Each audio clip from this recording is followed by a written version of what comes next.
허리가 아프다고 모두 같은 병은 아닙니다. 같은 허리 통증이라도 요통, 허리 디스크, 척추관 협착증은 원인과 치료법이 완전히 다릅니다. 잘못 판단하면 통증이 더 심해질 수도 있어요. 혹시 허리보다 다리가 더 아프신가요? 아니면 오래 서 있기만 해도 허리가 끊어질 듯 아프신가요? 이 작은 차이가 질환을 구분하는 중요한 단서입니다. 많은 사람들이 단순한 허리 통증이라고 참고 버팁니다. 하지만 허리 디스크나 척추관 협착증은 치료 시기를 놓치면 일상생활이 힘들 정도로 악화될 수 있어요. 지금부터 단 3가지 질문만으로 내 허리 통증이 무엇인지 쉽게 구분하는 방법을 알려드릴게요. 마지막 체크는 병원에서 확인하는 내용입니다. 첫 번째는 허리 디스크입니다.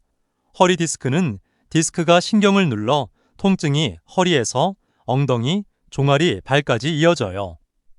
특히 기침하거나 재채기를 할 때 통증이 심해지고 오래 앉아있으면 다리 저림이 심해지는 경우가 많아요. 앉아있을 때 더 아프고 다리 저림이 함께 나타난다면 허리 디스크 가능성을 의심해 볼 수 있지만 정확한 진단은 병원 검사가 필요해요. 그렇다면 척추관 협착증은 어떻게 다를까요? 걷다가 쉬면 괜찮아지는 통증이라면 전혀 다른 질환일 수 있습니다. 허리 디스크의 특징을 알아봤습니다. 이번에는 많은 분들이 디스크와 헷갈리는 척추관 협착증을 살펴보겠습니다. 척추관 협착증은 신경이 지나가는 통로가 좁아지면서 생기는 질환입니다. 오래 걸으면 다리가 저리고 당기지만 잠시 앉거나 허리를 숙이면 통증이 줄어드는 것이 특징이죠. 혹시 마트에서 쇼핑카트를 밀 때는 괜찮은데 그냥 걸으면 다리가 아프신가요? 허리를 숙이는 자세에서 통증이 줄어든다면 척추관 협착증 가능성이 높습니다. 반면 단순 요통은 근육과 인대의 피로가 원인인 경우가 많습니다. 허리 주변만 묵직하게 아프고 다리 저림은 거의 없는 것이 특징입니다.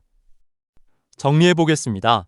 다리까지 저리면 허리 디스크를 의심하고 걷다가 쉴 때 좋아진다면 척추관 협착증, 허리만 아프다면 요통일 가능성이 있어요.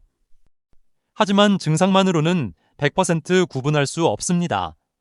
여러 질환이 함께 나타나는 경우도 있기 때문에 전문의의 진료가 필요합니다.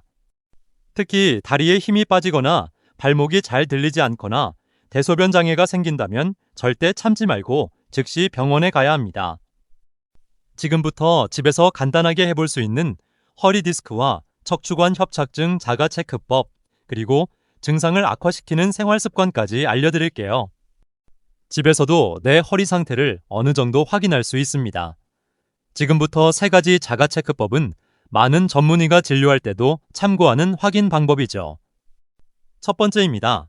의자에 오래 앉아 있을수록 통증이 심해지고 일어나도 다리 저림이 이어진다면 허리 디스크 가능성을 의심해 볼 수 있습니다. 두 번째입니다. 오래 걷기 힘들지만 잠시 앉거나 허리를 앞으로 숙일 때 통증이 줄어든다면 척추관 협착증일 가능성이 있어요. 세 번째입니다. 허리만 묵직하게 아프고 다리 저림이 거의 없다면 근육이나 인대의 문제로 생긴 단순 요통일 가능성이 있습니다. 허리를 가장 빨리 망치는 습관은 오래 앉아 있는 생활입니다. 한 자세를 30분 이상 유지하면 허리 부담이 크게 증가하므로 자주 일어나 몸을 움직이는 것이 중요합니다. 걷기 운동과 가벼운 코어 운동은 허리 건강을 지키는 데 도움이 됩니다. 단 통증을 참으면서 무리하게 운동하는 것은 오히려 증상을 악화시킬 수 있어요. 다리 힘이 갑자기 약해지거나 감각이 둔해지거나 대소변 장애가 생긴다면 빨리 병원에 가야 합니다. 이런 증상은 빠른 진료가 필요해요. 오늘 내용 기억하세요. 허리 디스크 척추관 협착증 관리 잘못하면 시술이나 수술로 이어질 수 있어요. 여보, 5년 전에 허리 디스크가 터져서 하반신 마비되고 긴급 수술해서 인공 디스크 삽입한 거 기억하지? 그때 내 인생 끝나는 줄 알았어.